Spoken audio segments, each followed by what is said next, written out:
তখন যুযুক ব্রাহ্মণ হতবাক হয়ে বলে উঠলেন, আমি একজন বৃদ্ধ মানুষ, বয়স আমার 100 বছর প্রায়, সুতরাং এই অবস্থায় বৃদ্ধকালে কি করিব আমি তারে নিয়া, বৃদ্ধকালে কি করিব আমি তারে নিয়া, চলাফেরা করতে না দে সময় গেল বহিয়া, কেমন রাখিব ঘর আছে দুয়ার নাই, কেমন রাখিব আমি একজন বৃদ্ধ মানুষ, কেমন রাখিব হাঁটু কাপে জরাগ্রস্তে, কেমন রাখিব হাঁটু কাপে জরাগ্রস্তে, কেমন রাখিব কেমন রাখিব। আপনার সুন্দরী মেয়েকে কি করে আমি ঘরে রাখবো? তখন অচ্যুত ব্রাহ্মণ জিজ্ঞেস করেন, কেন যুযুক ব্রাহ্মণ, কি অসুবিধা তোমার? ওরে কেউ যদি নিয়ে যায়, কেউ যদি নিয়ে যায় সুন্দরী কন্যা তোমার, কেউ যদি নিয়ে যায় জবাব কি দেব তোমায়, কেউ যদি নিয়ে যায় অন্তকাপে ভয়ে আমার, কেউ যদি নিয়ে যায় কেমন রাখিব ঘরে, কেউ যদি নিয়ে যায়, কেউ যদি নিয়ে যায়, কেউ যদি নিয়ে যায়। অবশেষে অচ্যুত ব্রাহ্মণ টাকার বিনিময়ে যুযুক ব্রাহ্মণের সাথে তার সুন্দরী কন্যাকে বিয়ে দিলেন। যুযুক ব্রাহ্মণ আনন্দিত মনে সুন্দরী বধূর শোনে, সুন্দরী বধূর শোনে হেলে দুলে চলে গো, হেলে দুলে চলে। ওরে বুটপতি যাই গো, বুটপতি যাই গো, বুটপতি যাই গো সুন্দরী বধূকে নিয়ে, বুটপতি যাই গো সুন্দরী বধূকে নিয়ে, বুটপতি যাই গো চলতে পথে ঢলে পড়ে, বুটপতি যাই গো, বুটপতি যাই গো।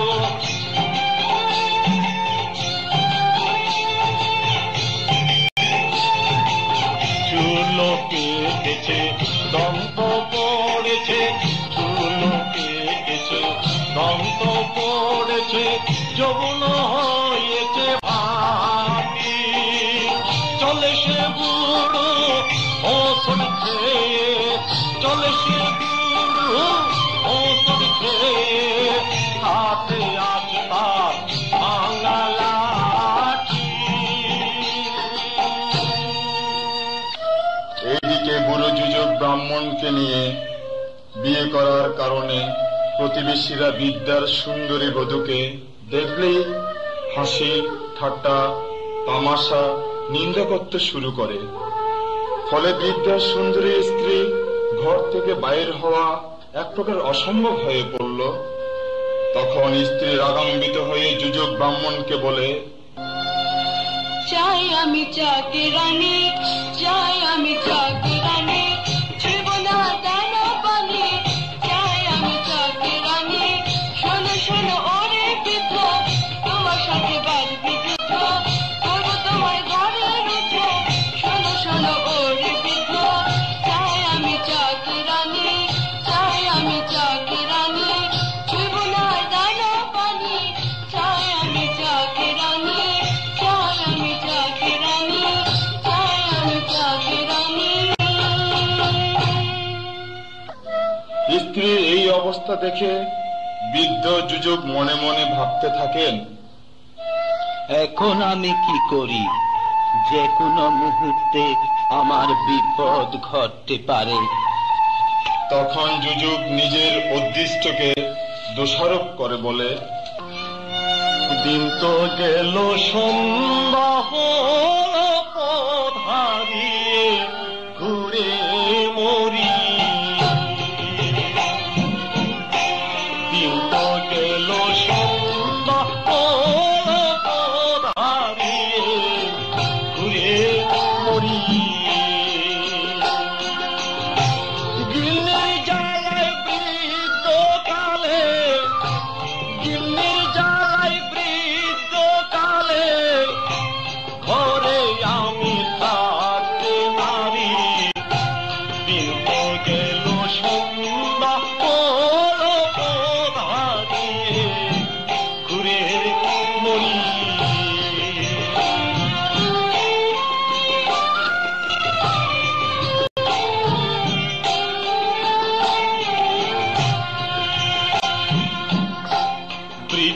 কালে বিয়ে করে কি যন্ত্রণায় ধরল মোরে, বৃদ্ধ কালে বিয়ে করে কি যন্ত্রণা ধরল মোরে। সুন্দরী বউয়ের জ্বালায়, সুন্দরী বউয়ের জ্বালায় হইলাম আমি দেশাম করি। বিন্ত গেল সন্ধ্যা ওর পথ হারিয়ে ঘুরে মরি। বুড়ো যুজক ব্রাহ্মণ সুন্দরী স্ত্রীর যন্ত্রণায় অসহায় হয়ে এক মনে ভাবতে থাকেন, কোথায় পাবো চাকরানী? কি আমাকে এই বিপদে সাহায্য করবে? কার কাছে যাব? হঠাৎ যুজক ব্রাহ্মণের মনে পড়ল দানবীর বেশ্যান্তরের কথা, যে দানবীর বেশ্যান্তর কলিঙ্গবাসীর মঙ্গলের জন্য আজ বনবাসে। অবশ্যই সেই দানবীর আমার সমস্যার সমাধান করে দেবেন। এই মনে করে বঙ্কুগিরিতে গিয়ে রাজা দানবীর বেশ্যান্তরের নিকট যুজক ব্রাহ্মণ সবিস্তারে সব বর্ণনা করলেন। দানবীর বেশ্যান্ত মনে মনে চিন্তা করেন, রানী মাদ্রীদেবী গেছেন বনমাঝে ফলমূল সংগ্রহ করিতে। এই তো আমার সেই সুবর্ণ সুযোগ, এই তো আমার সেই সুসময় আগত। পুত্র কন্যা জলে কৃষ্ণাকে যুজক ব্রাহ্মণের হাতে দান করে আমার দান ও পারামি করিব পূর্ণ, আমার দান ও পারামি করিব পূর্ণ, আমার দান ও পারামি করিব পূর্ণ।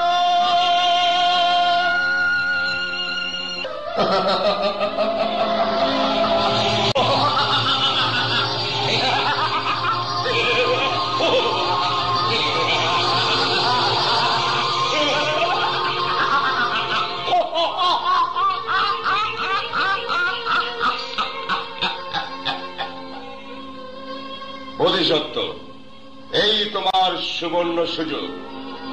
পুত্র কন্যাকে দান করে স্নেহ মায়ার জাল ছিন্ন করে দাও, স্নেহ মায়ার জাল ছিন্ন করে দাও, স্নেহ মায়ার জাল ছিন্ন করে দাও।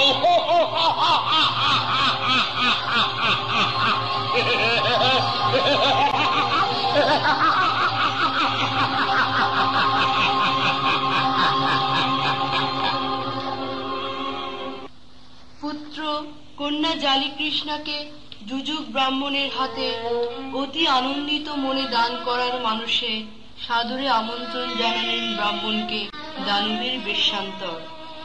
দানবীর বেশ্যান্তরের এই মনোভাবের ফলে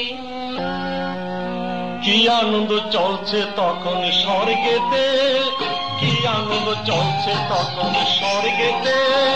পুত্র কন্যা দান দেখে ইন্দ্র তখন মহাসুখে, পুত্র কন্যা দান দেখে ইন্দ্র তখন মহাসুখে। প্রেমানন্দে বাহু তোলে, প্রেমানন্দে বাহু তোলে, করল নাচন খুশিতে খুশিতে। কি আনন্দ চলছে তখন স্বর্গেতে, কি আনন্দ চলছে তখন স্বর্গেতে।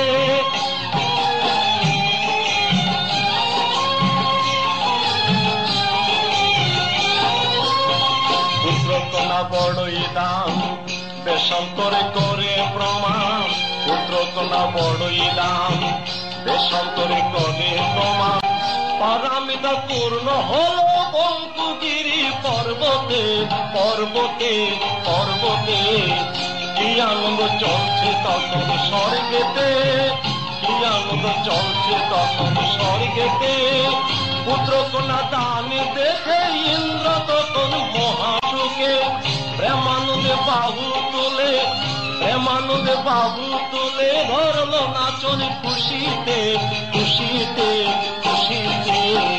কি আনন্দ চলছে তখন স্বর্গেতে, কি আনন্দ চলছে তখন স্বর্গেতে, কি আনন্দ চলছে তখন স্বর্গেতে।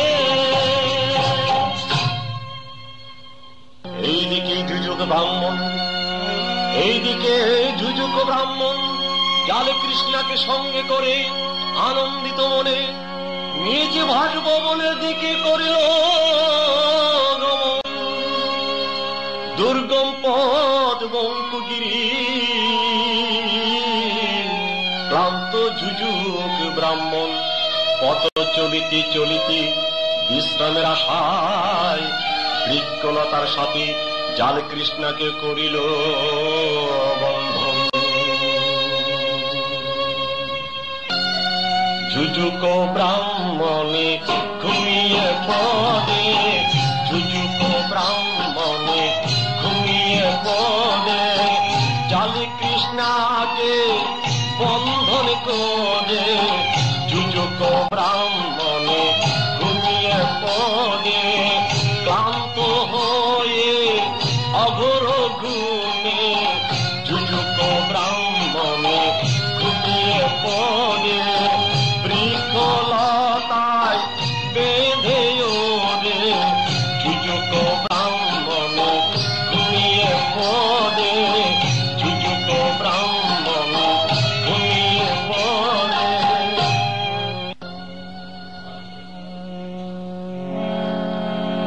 এই সুযোগে জাল কৃষ্ণা, এই সুযোগে জাল কৃষ্ণা বৃক্ষলতা খুঁড়ে পালিয়ে গেল। ঘুম হতে জাগিল যখন যুযুক ব্রাহ্মণ, দেখিল না জাল কৃষ্ণাকে, দেখিল না জালি কৃষ্ণাকে।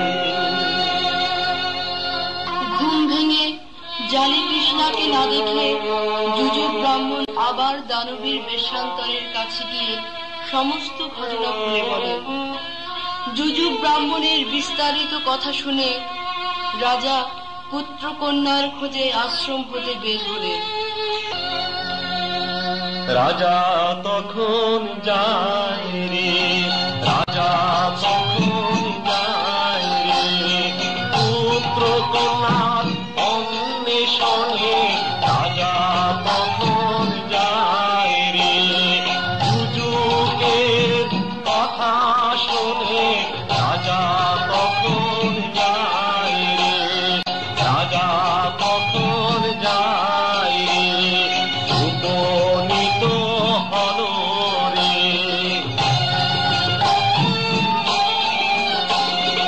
উপনীত হল রে, পদ্ম সরোবরে গিয়ে উপনীত হল রে। শিশু পদ চিহ্ন দেখে উপনীত হল রে। শিশু পদ চিহ্ন দেখে উপনীত হল রে। জাগিতে লাগিল,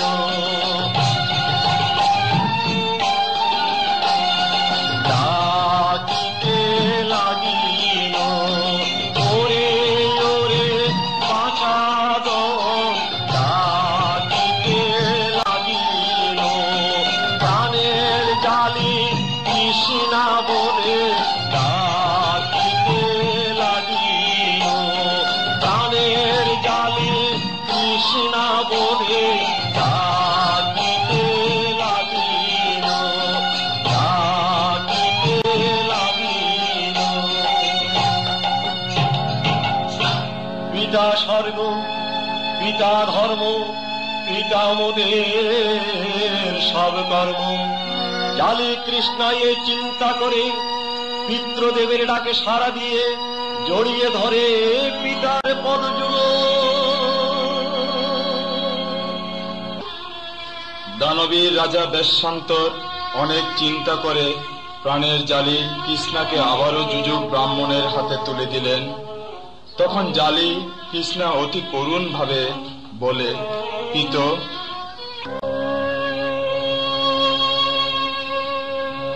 প্রাণী হয়ে পিত প্রাণীর বেদনা পরাণে নাহি গো জাগে। প্রাণী হয়ে পিত প্রাণীর বেদনা পরাণে নাহি গো জাগে। পরাণে পরাণে বের কথা পিত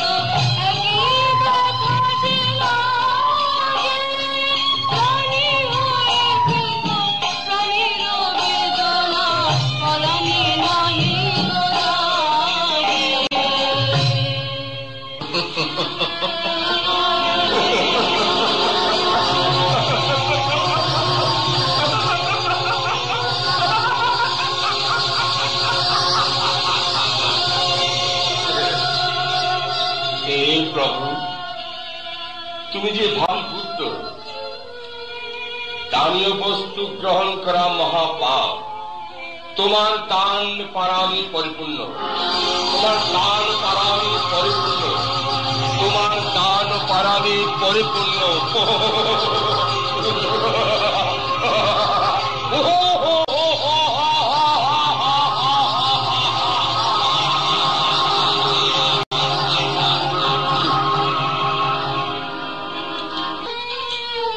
জালি কৃষ্ণার আকুল প্রার্থনা সত্ত্বেও রাজা বেশান্তর দান ও পারাবি পূর্ণ করার মানসে অটুট রইলেন। নিজের প্রাণ ও প্রিয় পুত্র কন্যাকে অতি যতনে আদরে যুযুক ব্রাহ্মণের সাথে চলে যেতে আদেশ করলেন। জালি কৃষ্ণা কোনো উপায় না দেখে পিতৃদেবের আদেশ শিরোধার্য মনে করে পিতৃদেবকে প্রণাম করে বলে, হে পিত, আপনি সুখী হন, আমাদের মাকে সান্ত্বনা দিবেন। এই বলে বিলাপ করে বলে উঠে, মা যদি থাকতো ঘরে, আমাদের মা যদি থাকতো ঘরে,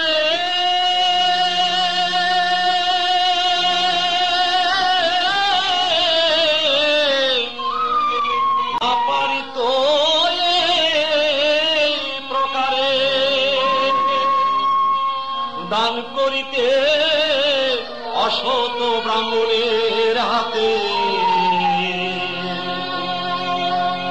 জালি কৃষ্ণা কান্দন করে, জালি কৃষ্ণা কান্দন করে, বনের ফুল বনে ঝরে,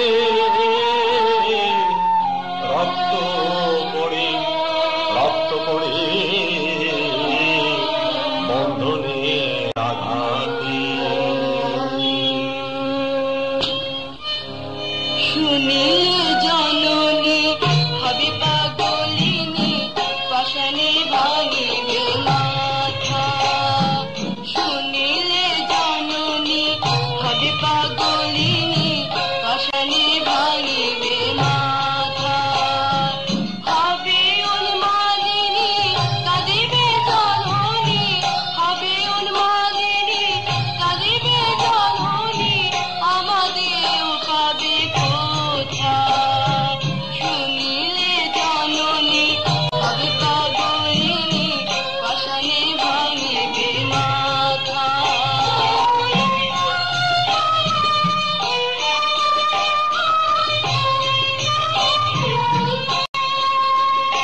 ওরে মাকে মোদের প্রবোধ দিও,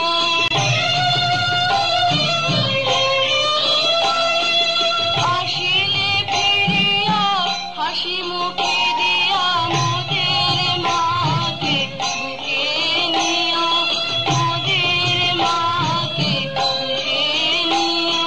ওরে মায়ের সঙ্গে হলো না দেখা,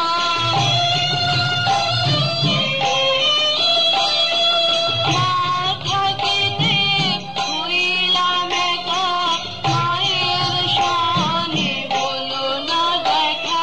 ওরে মা যে প্রাণে বাঁচবে না রে,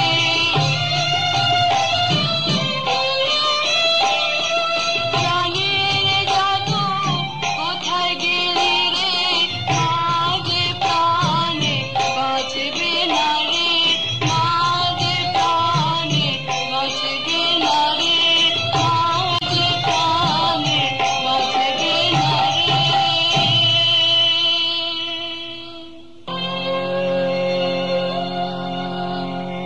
ওইদিকে রানী মাতৃদেবী পতি দেবতা প্রাণের প্রিয় জালি কৃষ্ণার করে ফলমূল আহরণ করে সন্ধ্যাকালে আসিল ফিরিয়া। ওই প্রাণের জালি কৃষ্ণ কোথায় আমার প্রাণধন,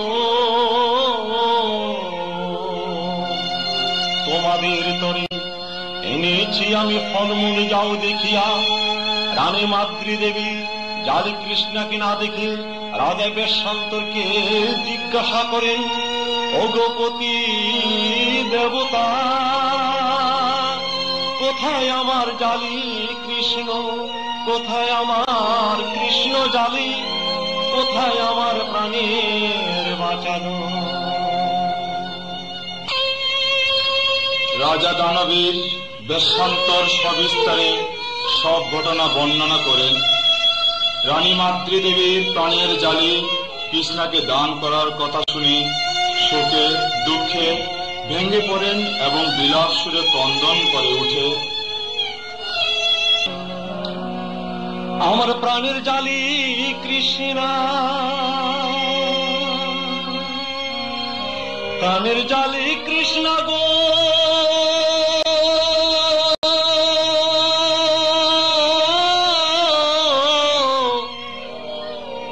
অগপতি দেবতায় আমার জালি কৃষ্ণা কোথায়? এনে দাও তোরা করে, তুমি এনে দাও তোরা করে, তোরা করে আমার জালি কৃষ্ণা, আমার কৃষ্ণা জালি কোথায়? তুমি এনে দাও তোরা করে। আমার জালি কৃষ্ণা নাই যেখানে, আমি থাকিব প্রভুকে মনে।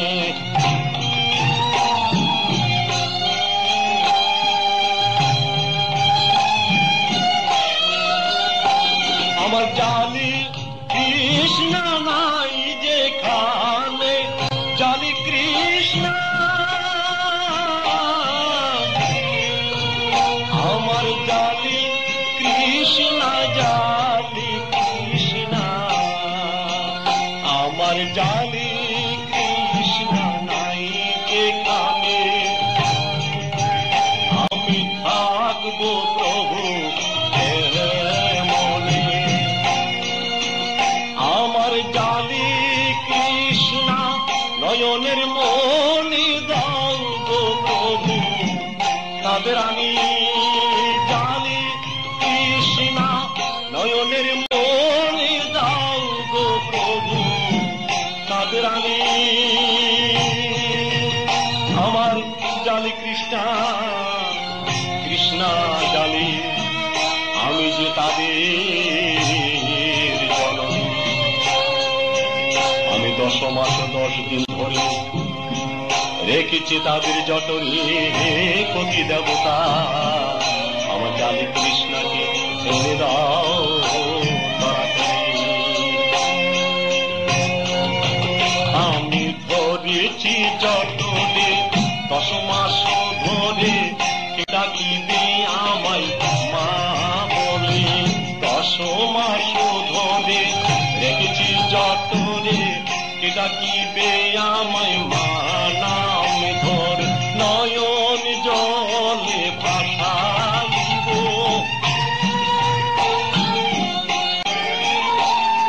জালি কৃষ্ণ বলে কান্দিব, জালি কৃষ্ণ বলে কান্দিব, জালি কৃষ্ণ, আমি নয়ন জলে ভাসাইব। জালি কৃষ্ণকে কেমনে ভুলিব, নয়ন জলে ভাসাইব। আমি যে তাদের মা জননী, আমি যে তাদের ধর্মদারিণী।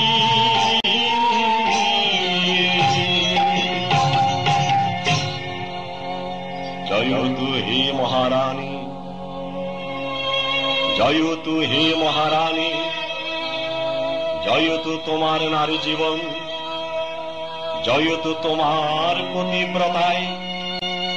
জয়তু হে মহারানী, জয়তু তোমার নারী জীবন, জয়তু তোমার পতিব্রতায়। জয়তু বুদ্ধ শাসনম, জয়তু বুদ্ধ শাসনম, জয়তু বুদ্ধ শাসনম, জয়তু বুদ্ধ শাসন।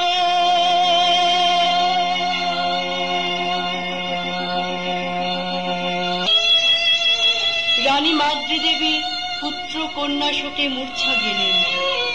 অতঃপর রানীর যখন জ্ঞান ফিরে আসলো, রাজা বেশান্তর অতীব যত্নে দিব্য জ্ঞান প্রসারিত করে রানীকে প্রবোধ দিয়ে বলেন, এই মায়াময়ী সংসারে সবচেয়ে বড় দান পুত্র কন্যা দান। সেই মহাদান আমি সম্পন্ন করেছি। আমার দান ও পারামি পরিপূর্ণ। হে প্রিয়ে, আমি যে বুদ্ধিসত্ত্ব, ভবিষ্যতে আমি বুদ্ধ হিসেবে জগতে আবির্ভূত হব। ভুবন মঙ্গল বুদ্ধির নাম বলরে মোহনেশ্বরে। ভুবন মঙ্গল বুদ্ধির নাম বলরে মোহনেশ্বরে। বলো বলো আবার বলো, ভুবন মঙ্গল বুদ্ধির নাম বলরে মোহনেশ্বরে। ও নাম যতই বলি ততই ভালো, ভুবন মঙ্গল বুদ্ধির নাম বলরে মোহনেশ্বরে। শ্রদ্ধেয় বনমন্ত্রে রচিত। জয় জয় বুদ্ধ পতাকা, অহিংসা বিজয় নিশা। জয় জয় বুদ্ধ পতাকা, অহিংসা বিজয় নিশা। গৌরে সকলে ঐক্য বিজ্ঞানে, গৌরে সকলে ঐক্য বিজ্ঞানে, অহিংসা মিলন। জয় জয় বুদ্ধ পতাকা, অহিংসা বিজয় নিশা।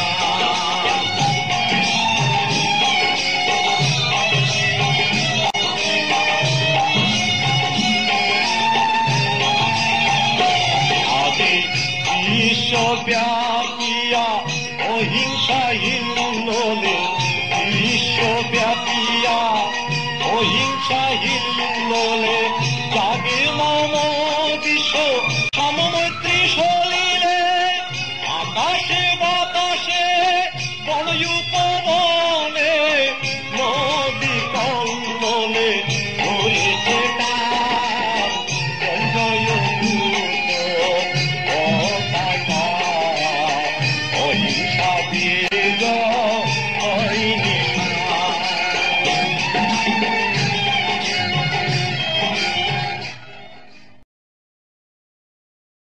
তখন যুযুক ব্রাহ্মণ হতবাক হয়ে বলে উঠলেন, আমি একজন বৃদ্ধ মানুষ, বয়স আমার 100 বছর প্রায়। সুতরাং এই অবস্থায় বৃদ্ধকালে কি করিব আমি তারে নিয়া, বৃদ্ধকালে কি করিব আমি তারে নিয়া। চলাফেরা করতে না দে সময় গেল বহিয়া, কেমন রাখিব ঘর আছে দুয়ার নাই, কেমন রাখিব। আমি একজন বৃদ্ধ মানুষ, কেমন রাখিব। হাঁটু কাপে জরাগ্রস্তে কেমন রাখিব। হাঁটু কাপে জরাগ্রস্তে কেমন রাখিব, কেমন রাখিব। আপনার সুন্দরী মেয়েকে কি করে আমি ঘরে রাখবো? তখন অচ্যুত ব্রাহ্মণ জিজ্ঞেস করেন, কেন যুযুক ব্রাহ্মণ, কি অসুবিধা তোমার? ওরে কেউ যদি নিয়ে যায়, কেউ যদি